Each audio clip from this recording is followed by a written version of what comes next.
सावन का सोमवार है और हमें पार्थिव शिवलिंग का निर्माण करना है। अलग से मिट्टी लाकर हम निर्माण नहीं कर सकते हैं। आप फ्लैट में रहते हैं या फिर वर्किंग वूमेन हैं तो यह वीडियो आपके लिए है। तो बहुत सारे लोग का क्वेश्चन आ रहा था कि क्या दी हम गमले में ही पार्थिव शिवलिंग का निर्माण कर सकते हैं। तो जी हाँ, आप गमले में ही पार्थिव शिवलिंग का निर्माण कर सकते हैं और बहुत ही अच्छी तरह से आपकी ये पूजा संपन्न होगी। आइए स्टेप बाय स्टेप सीखते हैं कि कैसे की जाती है गमले में पार्थिव शिवलिंग की पूजा। तो सबसे पहले एक साफ़ सुथरा वाला गमला ले लेना है, उस पर गंगा जल छिड़कना है और उसके बाद यहाँ पर मैंने एक कॉइन इसमें दबा दिया था ताकि हम लोग जो ये मिट्टी यूज़ कर रहे हैं उसका दक्षिणा कुछ तो हमें देना ही होगा। तो यहाँ पर थोड़ा-सा हाथ में घी लेकर उसके बाद मैं शिवलिंग जी का निर्माण कर रही हूँ। गंगा जल हमने पहले ही छिड़क दिया था। हाँ, उसके बाद हम धीरे-धीरे अच्छी तरह से अपने शिवलिंग का जो है वो आकार देंगे। भगवान शिव का, माता पार्वती का, गणेश जी का, कार्तिकेय जी का और शिव जी की जो बेटियां हैं उनका ध्यान करते हुए हम यहाँ पर पार्थिव शिवलिंग का निर्माण करेंगे। कहा जाता है, माना जाता है कि सावन के महीने में पार्थिव शिवलिंग की पूजा करना बहुत ही ज़्यादा आपको फलदायी होती है। शास्त्रों में पार्थिव शिवलिंग की पूजा का विशेष महत्व माना गया है। माना जाता है कि जो भी पार्थिव शिवलिंग की पूजा श्रद्धा अनुसार करता है उसे यज्ञों का पुण्य फल मिलता है। यज्ञों को करने के समान की पुण्य फल की प्राप्ति होती है। अब हम लोग बहुत सारे लोगों का क्वेश्चन ये होगा कि उसके बाद हम क्या करेंगे? तो उसके बाद जो ये मिट्टी रहेगी ना, शिवलिंग जी जो बने रहेंगे उनको उन्हीं उसी में ही मिला देना है आपको। और ध्यान रहे रुद्री का निर्माण ज़रूर करना है।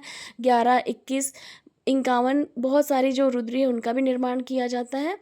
और ध्यान रहे जैसे ही हमारे शिवलिंग जी बनते हैं ना उस पर एक दाना चावल का ज़रूर चिपका देना चाहिए, चाहे तो आप एक बेलपत्र रख दें, है ना।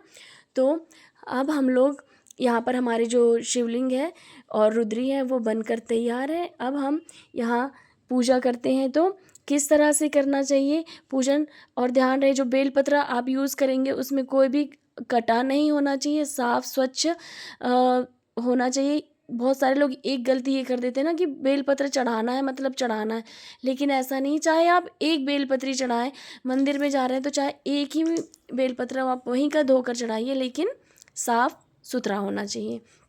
और जल चढ़ाने का महत्व तो आपको पता ही है कि जल चढ़ाने से, शिवलिंग पर जब जल चढ़ाते हैं ना तो आपके मन शुद्ध होता है, आपके मन में एक सकारात्मकता आती है। और दूध, दही, पंचामृत का जल अभिषेक करना, उससे अभिषेक करना बहुत ज़्यादा पुण्य फलदायी होता है। आपके घर में कभी भी धन की कमी नहीं होती है जब पंचामृत से हम लोग भगवान शिव का अभिषेक करते हैं।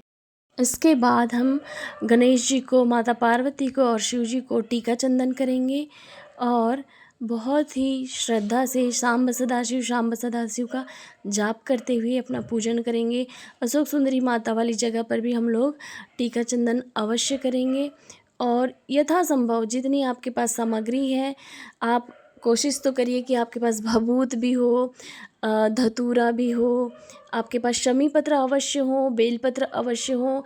अपराजिता के पुष्प बहुत अच्छे होते हैं भगवान शिव को अर्पण करना। कन्हेर के पुष्प, आँख मदार जो कहते हैं उनके पुष्प, कलावा। और एक चीज़ जो विशेष करके ध्यान रखना है, जो कि गलती बहुत सारे लोग करते हैं आज भी, इतनी ज़्यादा जब कि हमारे प्रदीप मिश्रा जी की इतनी ज़्यादा कथाएं चलती हैं उसके बाद भी लोग एक गलती करते हैं, और वो सबसे बड़ी गलती है जो कि आप कभी मत करना। मैं भी अपने आसपास के मंदिर में ये देखती हूँ, लोग केतकी का जो फूल है ना वो लाकर चढ़ा देते हैं। हो सकता है उन लोग को जानकारी ना हो, अज्ञानतावश करते हैं, लेकिन फिर भी आजकल तो इतनी ज़्यादा अवेयरनेस आ गई, पता नहीं लोग कैसे ये गलती कर बैठते हैं। केतकी का जो पुष्प है ना उसको श्राप है कि वो भगवान शिव पर नहीं चढ़ेगा, लेकिन मैं अपने जब गांव के मंदिर में देखती हूँ वहाँ पे भी कोई लोग चढ़ा देते हैं। यहाँ पास का जो मंदिर है वहाँ पे भी लोग ये गलती करते हैं। तो ये गलती कभी नहीं करना, कभी नहीं करना। आप लोग केतकी का जो फूल है वो गलती से भी शिव भगवान में नहीं चढ़ाना। तो ये विशेष ध्यान देने योग्य बातें हैं, और किसी को देख लिया तो उन्हें इस बात को मंदिर से निकलकर बाहर ज़रूर बता देना, क्योंकि मंदिर में किसी को कोई समझाइश या फिर किसी को कोई ज्ञान नहीं दिया जाता है भगवान के सामने। तो आइए हम अपने क्रम को आगे बढ़ाते हैं। तो धूप बत्ती ज़रूर दिखाइएगा भगवान को। जो है ना, धूप दिखाने से आपको बहुत अधिक मतलब उसका फल होता है। भगवान को धूप दिखाने का ना बहुत विशेष महत्व होता है, उसका फल भी विशेष होता है। और बहुत अच्छा इत्र लेकर आइए भगवान शिव के लिए। सावन का पावन महीना है, भगवान शिव पर इत्र चढ़ाना तो आपके धन वृद्धि में आपकी जो यश, कीर्ति और सम्मान बढ़ाता है जब आप भगवान शिव को इत्र अर्पण करते हैं। तो इस तरह से कपास में लगाकर और फिर भगवान की जो प्रसादी है ना, खुद भी आप ले लीजिएगा, अपने हाथों में उसको भी लगा लीजिएगा। और माता पार्वती के लिए श्रृंगार की सामग्री ज़रूर रखना। हरी हरी चूड़ियाँ पहनकर ही आपको पूजन करना है। और उसके बाद यहाँ पर हम लोग चावल चढ़ाएंगे, जौ चढ़ाएंगे, एक एक करके जितनी रुद्री है ना उन सब पे हम लोग चिपकाते जाएंगे। और मन में आपके जाप चलते रहना चाहिए। और काले तिल जो है वो आपके शत्रुओं का नाश करती हैं, आपके यहाँ की बाहरी बीमारी का नाश करती है। और जौ जौ चढ़ाना मतलब आप ये समझ लो आपने कि स्वर्ण चढ़ा दिया। शिवलिंग पर जौ चढ़ाना बहुत अच्छा होता है। सनातन धर्म में जौ को बहुत ही अधिक पवित्र माना जाता है, समृद्धि का प्रतीक, शुभता का प्रतीक माना जाता है। अनेक जो वैदिक अनुष्ठान है, यज्ञों में भी जौ का जो है ना उपयोग किया जाता है। तो अवश्य करके आप इसको चढ़ाइएगा। भगवान इससे प्रसन्न होते हैं और आपको सुख, शांति और समृद्धि प्रदान करते हैं। और भगवान भोलेनाथ को जो है अपराजिता के पुष्प चढ़ाने से आपकी जीत निश्चित होती है। अपराजिता के पुष्प ना मिले ऐसे में आप अपराजिता के जो पत्ते हैं ना वो ही चढ़ा दीजिएगा। वैसे भी भगवान को जो है ना सारी वनस्पतियाँ जो हैं वो चढ़ती हैं, तो इसके पत्ते ज़रूर चढ़ाइएगा। और समी पत्र, बेल पत्र ये तो हम अवश्य चढ़ाते हैं। तो समी पत्र चढ़ाना मतलब स्वर्ण चढ़ाने के बराबर होता है। तो समी पत्र जो है इनके पुत्र गणेश जी को भी अति प्रिय है, माता जी को भी चढ़ता है। तो समी पत्र से अच्छे से श्रृंगार करिएगा। भोलेनाथ पधारे हैं आपके यहाँ पर, तो अच्छे से सुंदर से चढ़ाइएगा। एक यहाँ पर मेरे पास अपराजिता का पुष्प है तो हम ये चढ़ाते हैं। आप सभी की भी विजय हो, आप सभी की तरफ से भी ये पुष्प चढ़ाया जा रहा है। और ये है कमलगट्टा। तो कमलगट्टा साक्षात माँ लक्ष्मी का ही रूप माना जाता है। तो यदि आप भगवान शिव पे कमलगट्टा चढ़ाते हैं तो फिर आपकी तिजोरियाँ कैसे खाली रह सकती हैं। तो बड़ी ही श्रद्धा से माँ लक्ष्मी और विष्णु जी का ध्यान करते हुए ये कमलगट्टा चढ़ाइएगा। और चने की दाल, कर्ज मुक्ति के लिए चने की दाल अवश्य चढ़ाई जाती है। ऋण मुक्तेश्वर महादेव का ध्यान करिएगा, आपके सारे कर्ज मुक्त हो जाएंगे। चाहे वो मन का बोझ हो, चाहे पैसे का बोझ हो, आप बोझ से मुक्त हो जाएंगे और आपको बहुत ही हल्का फील होगा। कर्ज मुक्ति अवश्य होगी। और हमने यहाँ पर अभिषेक तो कर दिया था, लेकिन कलावा चढ़ाना भूल गए थे, तो वस्त्र रूप में हम यहाँ पर कलावा भी चढ़ाएंगे। और यथासंभव आप हमारे यहाँ पर एक ना काशी भभूत करके मिलती है भस्म, तो वो भस्म आपके यहाँ यदि मिलती हो तो आप अवश्य लेकर आइएगा और उसको चढ़ाइएगा महादेव जी को। भभूत से जो है उससे भी अभिषेक किया जाता है। और यहाँ पर वापस मैंने एक बार धूप बत्ती जलाकर और फिर भगवान को, गणेश जी को, माता पार्वती को, शिव परिवार को यहाँ पर धूप दिखाई गई। और समापन हमें कैसे करना है, हमें यथाशक्ति हम ढोल बाजे, मंजीरे, जितना हो सके आपके पास डमरू ज़रूर बजाना है।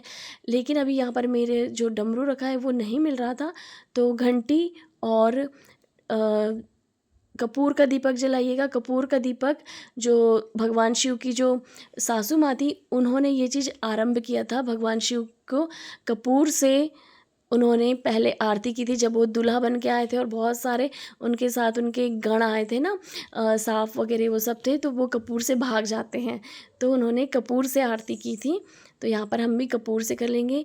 कर्पूरगौरं करुणावतारं संसार सारं भुजगेन्द्रहारं सदा वसन्तं हृदयारविन्दे भवं भवानी सहितं नमामि। मंदारमाला कृपालकाय कर्पूरमाला शिवशंकराय दिगंबराय च दिगंबराय नमः शिवाय। ओम नमः शिवाय। श्री राधा रमण लाल की जय, महादेव की जय हो, शिव परिवार की जय हो। हर हर महादेव शंभु काशी विश्वनाथ गंगे, हर हर महादेव शंभु काशी विश्वनाथ गंगे। तो ये तीनों का नाम अवश्य लेना, हर हर महादेव, काशी और गंगा जी। तो इस भजन को गा कर ना ये तीनों चीज़ें संभव हो जाती है। उसके बाद प्रणाम करके आप अपनी जो मनोकामना है वो बोल सकते हैं।